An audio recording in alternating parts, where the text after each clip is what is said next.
Dear friends, ഇന്നത്തെ നമ്മുടെ special എന്താണെന്നല്ലേ? ഇന്ന് നമുക്ക് കാച്ചിക്കയും കപ്പയും കൂടി പുഴുങ്ങാം. അങ്ങനെ കാച്ചിക്കയും കപ്പയും കൂടെ വൃത്തിയാക്കി നല്ലതുപോലെ കഴുകിയെടുത്ത് നമ്മൾ പുഴുങ്ങാനായിട്ട് വെച്ചിട്ടുണ്ട്. അതെ, അത് വെന്ത് നല്ല ആവി കയറുന്ന കാച്ചിക്കയും കപ്പയും നമുക്ക് റെഡി ആയിട്ടുണ്ട്. അതിന് കൂട്ടായിട്ട് നമ്മൾ കഴിക്കുന്നത് അടിപൊളി മീൻകറിയാണ്. മീൻകറി കൂട്ടിയാണ് നമ്മളിന്ന് കപ്പയും കാച്ചിക്കയും കഴിക്കാൻ പോകുന്നത്. അപ്പോൾ കപ്പയും കാച്ചിക്കയൊക്കെ പുഴുങ്ങാൻ വെക്കുമ്പോൾ ഒരു ഐഡിയ ഉണ്ട്. അതിനകത്ത് ഒരു പച്ചമുളക് കീറിയിടുക, കുറച്ച് കറിവേപ്പിലയും കൂടെ ഇടുക, അല്പം ഉപ്പും കൂടി ഇട്ട് കഴിഞ്ഞാൽ ആ കപ്പയൊക്കെ ഇതൊക്കെ വേവുമ്പോൾ തന്നെ, അത് തിളയ്ക്കുമ്പോൾ തന്നെ നല്ല സ്മെല്ലും അത് കഴിക്കുമ്പോൾ നല്ല ടേസ്റ്റുമാണ്. അങ്ങനെ ചെയ്യാത്തവരുണ്ടെങ്കിൽ അതങ്ങനെ ചെയ്തു നോക്കണേ, അഭിപ്രായം അറിയിക്കണേ.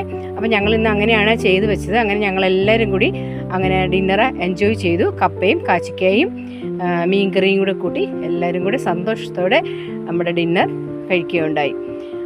വീഡിയോ ഇഷ്ടപ്പെട്ടാൽ ലൈക്ക് ചെയ്ത് സബ്സ്ക്രൈബ് ചെയ്യാൻ മറക്കരുതേ.